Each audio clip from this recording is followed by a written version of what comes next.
Not yet.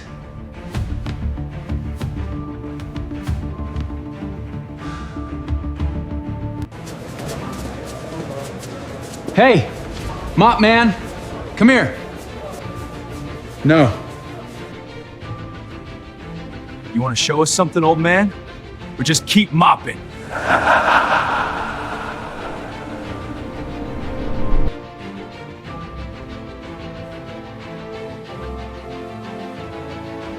Whenever you're ready. The enviable belt. It's a little after midnight, and the man with the mop thinks he's alone. The gym is dark. One row of fluorescent lights buzzes near the ceiling, the kind that flickers before it dies. The floor is already clean. He mopped it an hour ago. But he's still standing there, in the middle of the mat, in his gray janitor's shirt, and he's not holding the mop anymore. He sets it against the wall, careful, quiet, and then he starts to move. Not the way a tired man moves at the end of a long shift. He moves like water finding its way downhill. His bare feet barely touch the floor. His hands cut through the empty air without a sound. In the big mirror on the wall, his reflection turns and steps and strikes, and his eyes, pale blue and completely still, are locked on something that isn't there. Something only he can see. He is 44 years old. He cleans this building for $11.40 an hour, and every person who trains here would swear on their life that this man has never thrown a punch in his life. They are about to find out how wrong they are.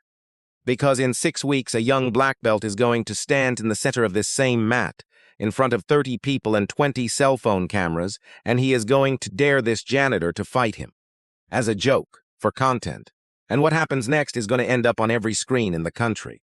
But we're getting ahead of ourselves. Stay with me.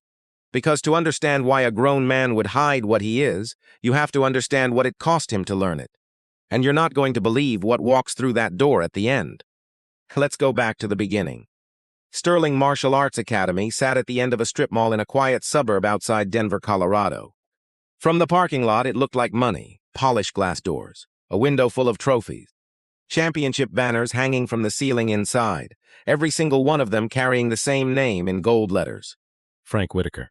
Frank had built the place from nothing. 6-time national champion.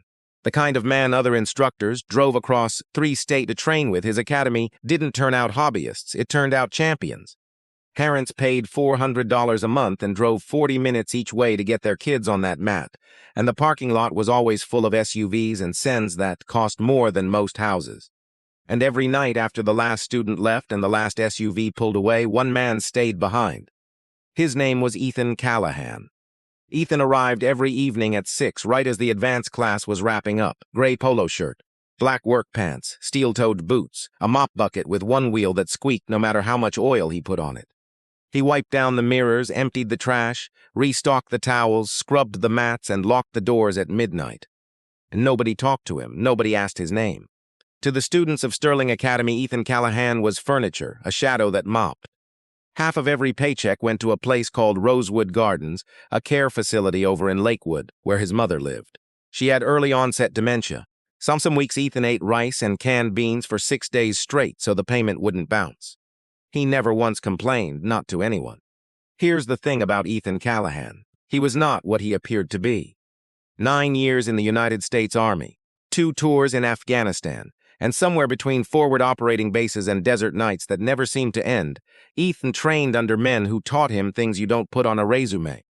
Green Beret, combatives instructor, a master of close-quarters fighting earned not in a nice, clean dojo but through broken fingers, cracked ribs, and hours in heat that would drop most men where they stood.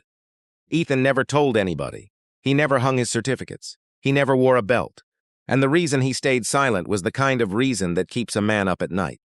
On his last deployment, he'd stepped in to protect a younger soldier who was being beaten during a hazing that had turned vicious. Ethan used what he knew. He used it fast. And when it was over, 2 men were in the hospital, and the whole thing got buried in a sealed file to protect the soldier who'd been attacked. Ethan walked away with clean hands and a wound nobody could see. He carried the memory of how quickly those hands could end something, and the fear, the real fear, that one day he might not be able to stop. So he chose the mop, he chose the quiet, he chose to be invisible. Because a man who is invisible can't hurt anybody. And then there was Brett Hollis. 26 years old, second-degree black belt, 6'1", 200 pounds of protein shakes and self-regard. His father, Richard Hollis, owned a chain of luxury car dealerships stretched all across Colorado, and Richard's donations were the reason Sterling Academy had new mats, new equipment, and a renovated locker room with a brass plaque on the wall that read, "Made possible by the Hollis family." Brett knew this. Everybody knew this. He walked through that academy like he owned it, and in a way that mattered, he almost did. He trained 5 days a week. He won at regional tournaments often enough to believe he was untouchable. But underneath all that confidence was something cracked. His father called him soft. "You've got every advantage I never had," Richard told him once, over dinner, in that flat voice that cut deeper than yelling ever could. "And you're still not the best. Explain that to me." That sentence lived in Brett's chest like a splinter he couldn't dig out. So Brett did what people like Brett always do. He went looking for someone to feel bigger than, someone who couldn't fight back. He found Ethan. It started on a Tuesday. Brett was running the advanced sparring class, 8 students on the mat. Ethan was down the back hallway, restocking paper towels in the restroom, minding his own business the way he always did. Brett stopped the drill. "Hold on," he said. He walked off the mat, bare feet slapping the hardwood, and stopped at the supply closet where Ethan was kneeling. "Hey, mop man, come here." Ethan stood up slowly. "You need something?" Brett grabbed a sparring helmet off the shelf and shoved it into Ethan's chest. "Put it on. We need a body for drills." "I'm working," Ethan said. "You're working for us." Brett's voice dropped low. "My dad signs your check, so when I say get on the mat, you get on the mat." The whole room went still, 8 students watching. Nobody said a word. Ethan set the helmet down on the shelf. "I'll pass." And he turned around and went back to stacking the towels. Brett stood there for 3 long seconds, his jaw working. Then he grabbed a kicking pad and threw it down the hall. It bounced off Ethan's mop bucket with a crack that echoed off the walls. "Clean that up too," Brett called out, not even looking back. Some of the students laughed, not all of them, but enough. Ethan picked up the kicking pad, leaned it neatly against the wall, and kept working. That night, Brett sat in a bar downtown with 2 of his training buddies, 3 beers deep and loud about it. "You should have seen his face," he said, grinning. "I told him to get on the mat, and he looked like he was gonna cry. Big guy, too. Well, kinda lean, but tall, just soft, no fighting him at all. Zero." He took a long pull of his beer, and for just a second the grin slipped, because somewhere under all that noise he heard his father's voice again. "Soft, you're soft." He shook it off, ordered another round. Across town in a dark and empty training hall, Ethan Callahan stood alone, and his hands were shaking. He looked at the empty mat and he said to himself very quietly, "Not yet." The next week it got worse. Brett started filming him. Not in secret, right out in the open. He'd hold his phone up like a tourist at a zoo and narrate while Ethan mopped. "Ladies and gentlemen," Brett would say, "meet the Academy mascot. Look at that form. Truly elite technique. Somebody get this man a belt, a mop belt." He posted the clip. The caption read, "Our janitor thinks he trains here. 150 likes in an hour." Laughing emojis stacked up in the comments. Ethan saw it that night, sitting on the floor of his apartment, eating cold rice out of a plastic container. He looked at the screen for about 10 seconds. Then he turned the phone face down and finished his dinner. The next day, Ethan opened his supply closet and found it empty. Everything gone: mop heads, disinfectant, trash bags, gloves. He found it all 20 minutes later, stuffed in the dumpster behind the building, soaked in old protein shake, with a note taped to the bag in black marker, "Where your stuff belongs." Ethan pulled it all out, washed what he could, replaced what he couldn't out of his own pocket. $14 he did not have. He didn't report it. Who was he going to report it to? Diane Mercer, the manager, ran the schedule and the books, not the students. And Frank Whitaker, the owner, hadn't set foot in the building in 4 months. He was on the tournament circuit, training fighters in other states. As far as the day-to-day went, the academy belonged to Brett now. At least that's how it felt. Then came the night Ethan almost broke. He was mopping the main hall when Brett came out of the locker room, still in his gi, and walked straight across the wet floor Ethan had just cleaned. Left a footprint on every single tile. "Hist a spot," Brett said without stopping. Ethan's grip tightened on the mop handle. His knuckles went white. His shoulders shifted just slightly into a stance he hadn't used in years. His breathing changed, shorter, controlled, the kind of breathing you learn when your life depends on staying calm. And then he caught himself. He loosened his grip, dropped his shoulders, and went back to mopping. But his body had remembered, and that scared him more than Brett Hollis ever could. Somebody was watching, though. Somebody Brett never noticed. Her name was Nora Bennett, 27, a freelance photographer who'd signed up 3 weeks earlier for self-defense classes. She was quiet, and she paid attention, and she did not like what she was seeing. One afternoon, she watched Brett throw a wet towel at Ethan's face across the room, and she watched Ethan catch it. One hand snapping up out of nowhere, faster than anyone in that room could have moved, and then he lowered it and pretended he'd just reached out for it. Nora's eyes narrowed. That wasn't a normal catch. That was a trained reflex. That was the kind of speed you don't have unless somebody drilled it into you until it stopped being a choice. She didn't say anything, but she started watching a lot more closely. That weekend, out of nothing but curiosity, Brett typed Ethan's name into a search engine. It took 3 clicks. United States Army, 9 years, 2 deployments, honorable discharge. For just a moment, something flickered across Brett's face. Not respect, recognition. The understanding that maybe this wasn't just some guy with a mop. But instead of backing off, Brett leaned in. Monday morning, he announced it to the whole class. Yo, did you guys know our janitor was in the Army? He said it like a punchline. 9 years serving his country and he ends up mopping our floors. That's the American dream right there, folks. A few forced laughs. Nora looked at the ground. I mean, what happened, right? Brett kept going, pacing the mat. You go overseas, you serve, and you come back to scrub toilets. Either the Army broke him, or there wasn't much there to begin with. Ethan was in the hallway. He heard every word. His mop stopped for 3 seconds. Then it started again. That evening, Brett called the senior students together and laid out his plan. Saturday, he said, arms crossed, grinning at himself in the mirror. We do a fun match, staff versus students, and by staff, I mean Ethan. A student named Cody frowned. He's not going to agree to that. He doesn't need to agree, Brett said. He works here. We tell him to show up. He shows up. Bring your phones. This is going to be content. He started a group chat right there. The message read, Saturday, Ethan versus me. Academy mascot gets a promotion. The laughing emojis piled up. That night, Ethan sat in his car in the dark parking lot for 10 minutes. His phone buzzed. Somebody had forwarded him a screenshot of the group chat. He read it twice. Then he set the phone on the passenger seat and closed his eyes. He knew what was coming, and for the first time in years, he didn't look away. Wednesday night, Ethan sat on the edge of his bed and stared at a resignation letter he'd typed on his phone. 2 sentences. Polite, clean, done. His thumb hovered over send. And then the phone rang. Rosewood Gardens, his mother's evening call. Her voice was thin, but it was steady. She asked about his day. He lied and said it was fine. She asked if the people at work treated him well, and he paused just a beat too long. Ethan, she said, you're thinking about running from something. He didn't answer. Baby, you never ran from anything in your life. Not from boot camp. Not from over there. Don't you dare start now. He closed his eyes, and he deleted the letter. Thursday morning, Ethan made 2 moves.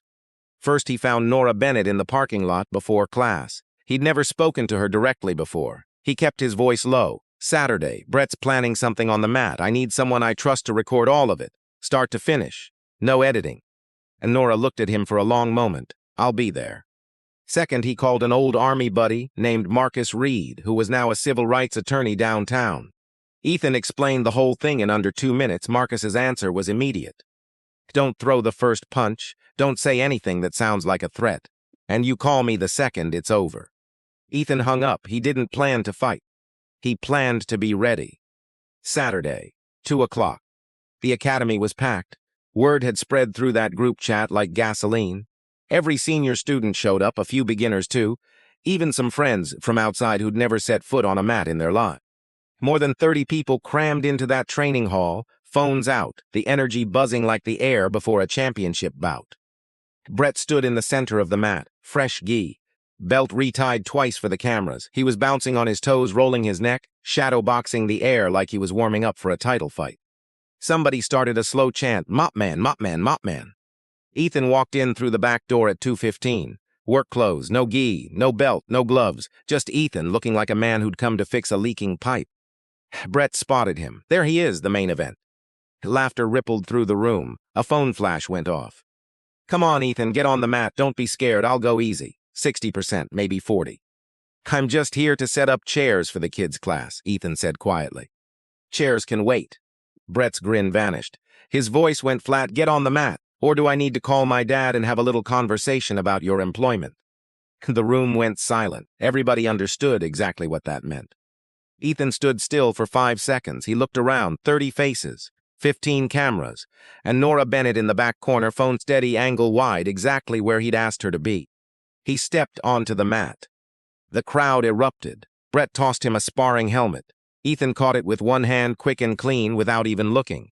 He held it a moment, then set it down on the floor. I don't need this, he said. Brett laughed. Your funeral. They squared up. Brett in a textbook fighting stance, left foot forward, hands high, chin tucked. Ethan just stood there, straight arms at his sides, feet shoulder-width apart. He looked like a man waiting for a bus. Brett didn't waste time. He fired a jab, fast and clean, right at Ethan's chin. Ethan moved his head 2 inches to the left, the fist past his ear. He didn't raise his hands, didn't step back. He just shifted like a tree bending in a breeze. Brett frowned, threw a cross harder. Ethan turned his torso a fraction, and the punch grazed his shoulder and slid past. No. The crowd murmured. Brett reset. Front kick snapping, aimed at Ethan's gut. Ethan pivoted on his back foot, and the kick hit nothing but air. His feet moved so smoothly they barely made a sound on the mat. The murmuring stopped. Something was wrong. The janitor wasn't getting hit. Brett's face changed. The grin was gone. He came in with a 3-punch combo, jab, cross, hook, the kind of combination that won him trophies in 3 counties. Ethan slipped the jab, parried the cross with his forearm, a sharp crack that echoed off the mirrors. And the hook? He simply wasn't there for it. He'd already moved. 1 step. No panic, no rush, no wasted motion. The room was dead quiet now. Even the chanting had died. Brett's breathing got heavy. His footwork got sloppy. Frustration leaked into everything he did. He threw his showpiece, a spinning back kick, the move that opened his highlight reel, the one that always landed in competition. Ethan read it before Brett's body even turned. He stepped inside the rotation so close that Brett's legs sailed harmlessly behind him, and for a split second the two of them were inches apart, face to face. Ethan looked Brett dead in the eyes. And Brett saw something he had no words for. Not anger, not even effort, just calm, complete, total, terrifying calm. The calm of a man who already knows exactly how this ends. Ethan stepped back. He still hadn't thrown a single strike. Fight back, Brett shouted. His voice cracked. Sweat dripped off his chin. Stop running and fight. Ethan said nothing. And Brett charged. A wild overhand right, fueled by 3 weeks of humiliating a man who'd turned out to be something else entirely. Ethan moved like water. He stepped off the line, caught Brett's arm at the wrist and the elbow, redirected all that momentum, and executed one throw. One technique, clean textbook, perfect. Brett's feet left the ground. For 1 frozen second, 200 pounds of black belt was airborne, turning through empty space. Then he hit the mat, flat on his back. The impact went through the whole hall like a thunderclap.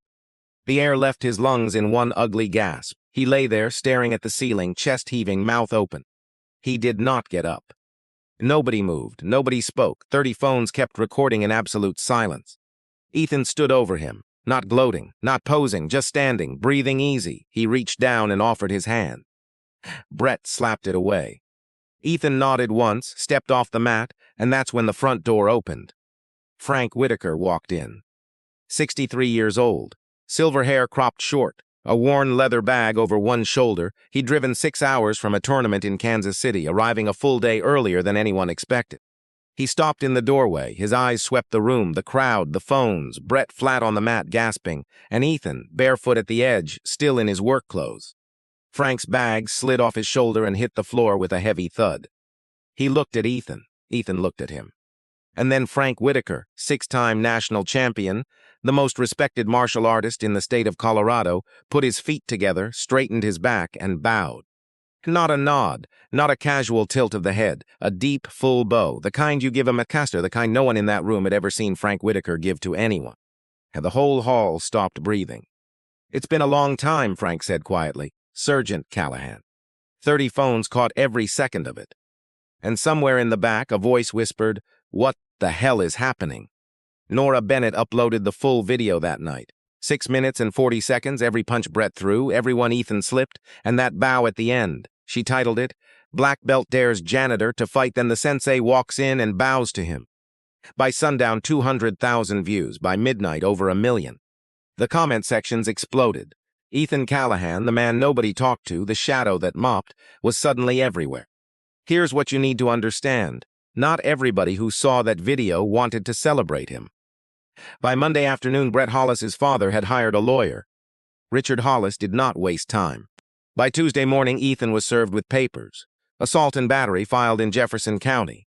The attorney was a man named Preston Vaughn, one of the most expensive litigators in Denver, the kind whose suit cost more than Ethan's car. Ethan read the document 3 times. His hands were steady. His stomach was not. But the lawsuit was only the first blow.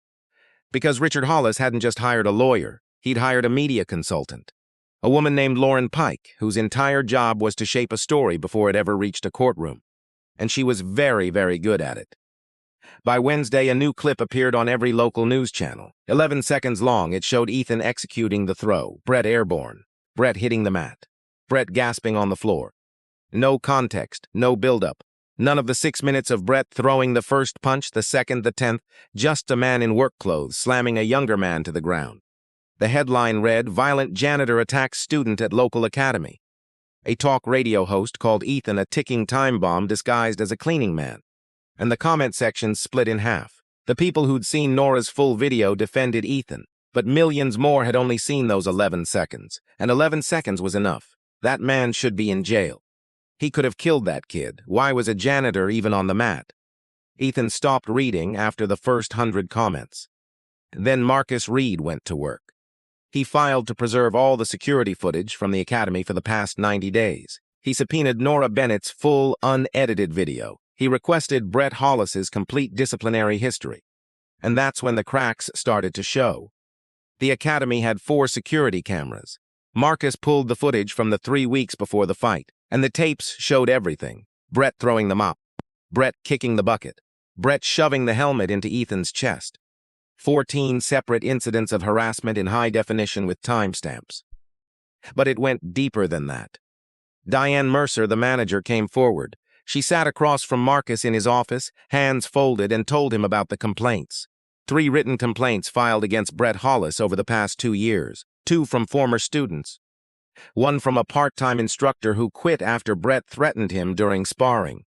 Every single one had been quietly buried, acknowledged, never acted on. And the reason was obvious once you lined them up. After the first complaint, the academy got new mats. After the second, a renovated locker room. After the third, a redone lobby. Every time a complaint surfaced, a Hollis donation followed. The money didn't just support the academy, it silenced it. Diane slid a folder across the table. Copies of all 3 complaints, and the donation receipts that came right after each one. "I kept everything," she said. "I knew this day was coming." And Marcus looked at her. "Why didn't you speak up before?" Her jaw tightened. "Because I have 2 kids and no savings. Same reason Ethan kept mopping." Marcus filed a counterclaim. Workplace harassment, hostile environment, and defamation for the deliberately edited video. He filed to dismiss the assault charge, citing clear evidence of self-defense. For the first time in 2 weeks, Ethan felt something other than dread.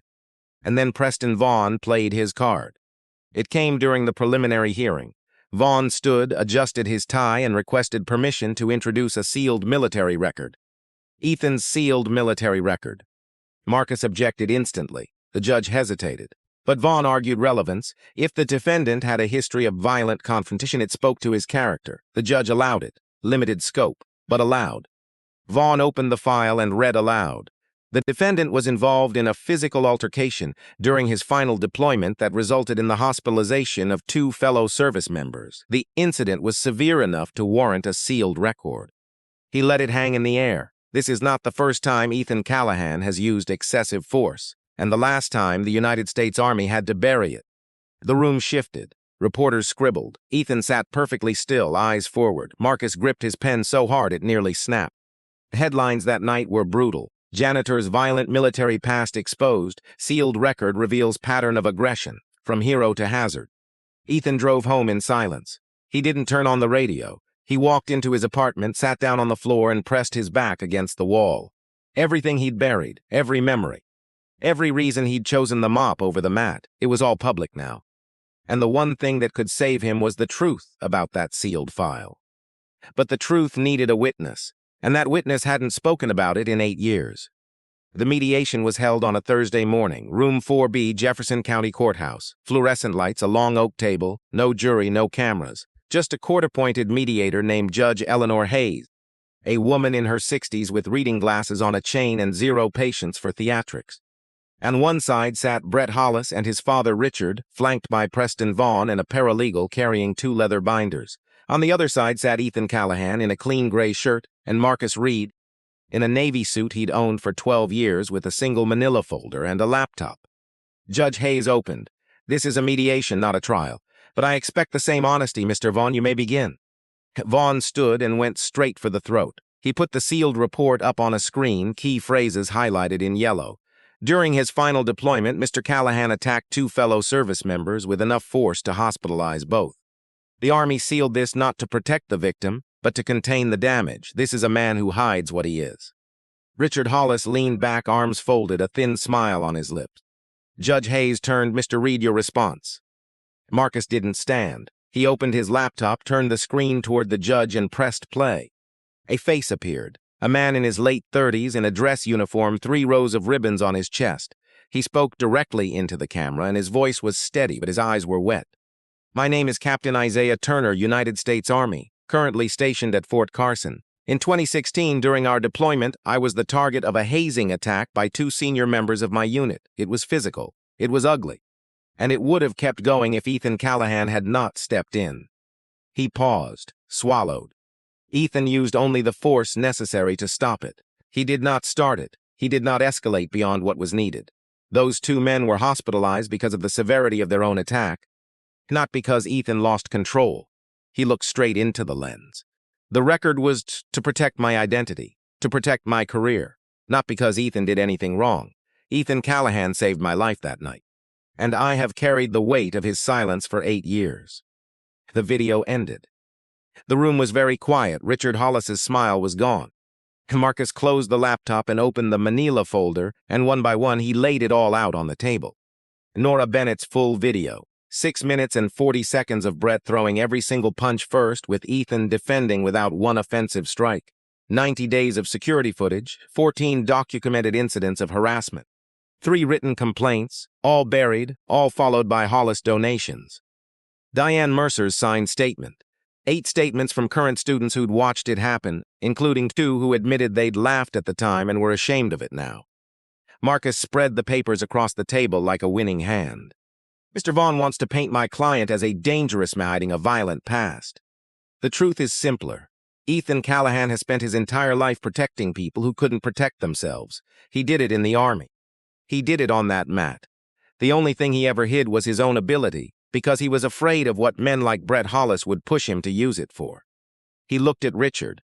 "The Hollis family didn't file this because Brett was injured. Brett wasn't injured. He was embarrassed, and embarrassment is not a crime." Judge Hayes took off her glasses. She turned to Richard Hollis. "Mr. Hollis, I've reviewed the footage, all of it. Your son threw the first strike, multiple strikes. The defendant defended himself with a single controlled technique.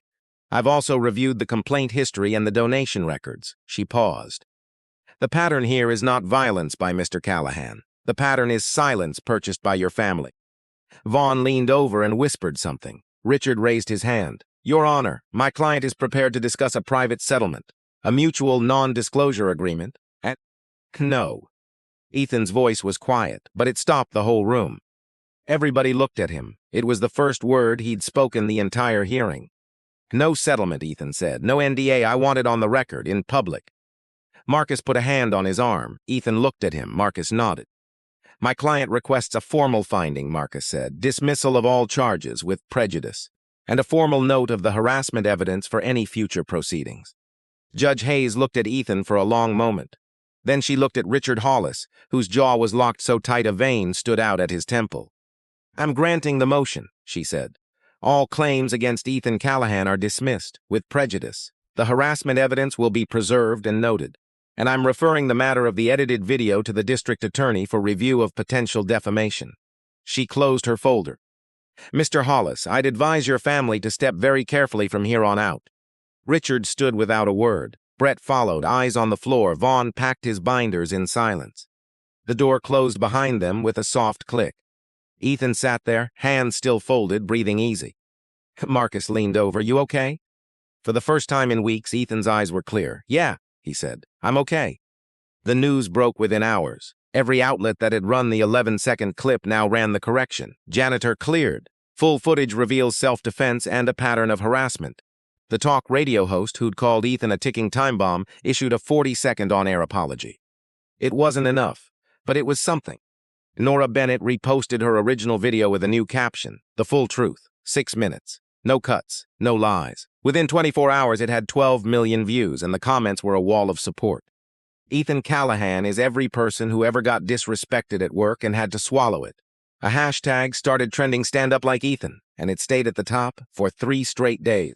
At Sterling Academy, the fallout was fast. Frank Whitaker called an emergency board meeting, and this time he ran it. He stood at the head of the table, arms folded, and spoke for less than 2 minutes. We took money to stay quiet. That ends today. The board voted unanimously. Brett Hollis was permanently expelled. A restraining order barred him from the property. Every dollar the Hollis family had ever donated, every mat, every plaque was returned or removed. Richard Hollis's advisory seat on the board was dissolved. His brass nameplate came off the locker room wall, and Diane Mercer carried it to the dumpster herself. The Academy put out a short public statement. No corporate language.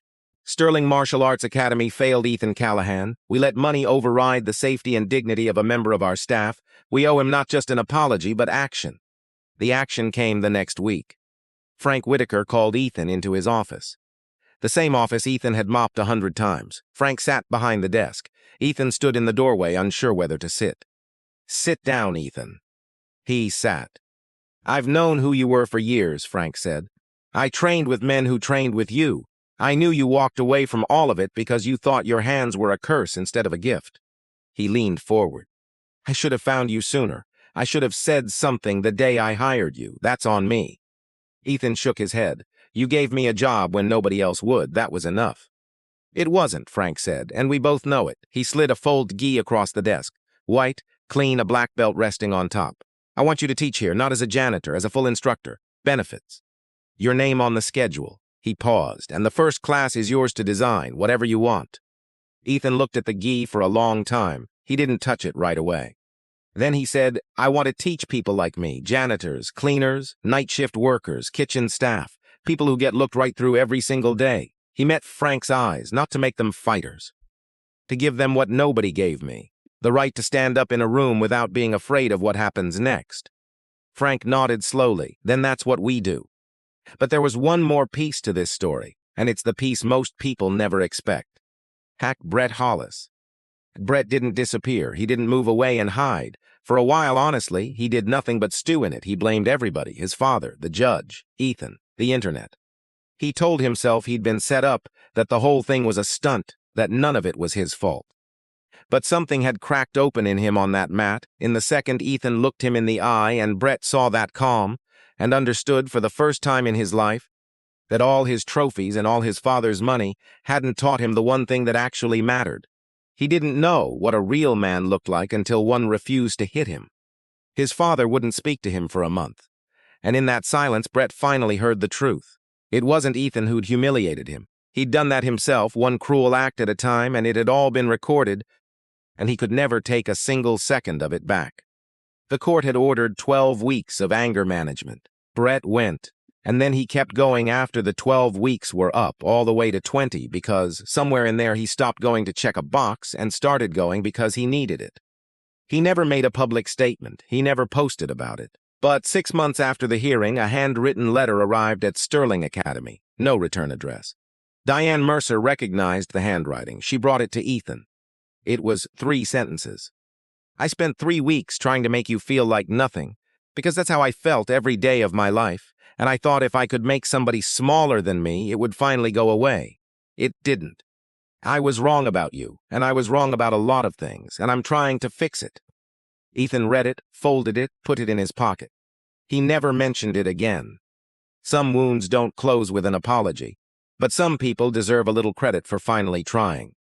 6 months later, Sterling Martial Arts Academy looked different. The trophies were still in the window, Frank's banner still hung from the ceiling, but next to them was a new banner, plain black fabric, white letters. The Invisible Belt, founded by Ethan Callahan. Every Saturday morning, the main hall filled with people who'd never set foot in a dojo. Not athletes, not competitors, workers. The ones who clocked in before sunrise and clocked out after dark. The ones whose names nobody bothered to learn. Ethan taught them the way he'd been taught. Discipline first, technique second, respect always. He didn't promise them trophies. He promised them something harder to win, the ability to stand in a room and not feel invisible. The program started with 28 students. By the third month, there were over 100. 2 other academies in Colorado adopted the curriculum. Then one in Chicago reached out, then Houston, then Detroit. Ethan didn't charge a dime. A nonprofit called the Stand Tall Foundation formed to fund it, and Marcus Reed handled the paperwork for free. Diane Mercer got promoted to assistant director, and she wrote a new policy. Every complaint filed at Sterling would be reviewed by an independent panel, no exceptions. No donation could ever override the process again. She kept a printed copy on her desk next to a framed photo of Ethan's first class. And Frank Whitaker stepped back from the tournament circuit. Some afternoons after everyone left, the two of them trained together in the quiet 2 old soldiers moving through their forms, the way real fighters do when nobody's watching. But the moment that broke the internet, the moment that made grown adults cry in their living rooms, happened at the end of that very first class. Ethan had his phone propped up against the mirror, a video call, his mother watching from Rosewood Gardens. Her memory was fading more every week, but that morning her eyes were sharp. She watched her son teach. She watched a room full of strangers bow to him. And when the class ended, she pressed her hand against the screen. "That's my boy," she whispered, tears running her face. "That's my boy." Ethan turned to the phone. He smiled. And for the first time in a very long time, he didn't hide. "So before you go, I want you to do something for me. Think about the Ethans in your life. The person who cleans your office after everyone's gone home. The woman who wipes down the machines at your gym. The man stocking the shelves at midnight when you run in for milk. You walk past them every day. Do you see them? Because here's the thing nobody tells you. The quietest person in the room is very often the strongest one in it. Respect costs you nothing. But looking straight through somebody, treating them like furniture, like a shadow that mops, that costs everything. Sometimes it costs a man 8 years of hiding what he is. And sometimes the people nobody notices are the ones carrying the heaviest weight of all. Ethan Callahan chose the mop because he was afraid of his own hands. It took a room full of people laughing at him to remind him what those hands were really for. Stand up for the invisible ones, because one day that might be you.